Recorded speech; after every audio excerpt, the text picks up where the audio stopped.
Welcome, today I'm with Xiaomi Redmi 10 and I'll show you how to change screen recorder sound settings on this device.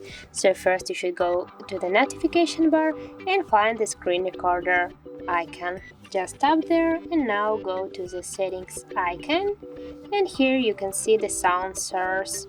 Just tap here and you can switch the system sounds to the Microsoft or also microphone, or also you can switch that to mute the video while you're recording something, or just you can take away the system sounds.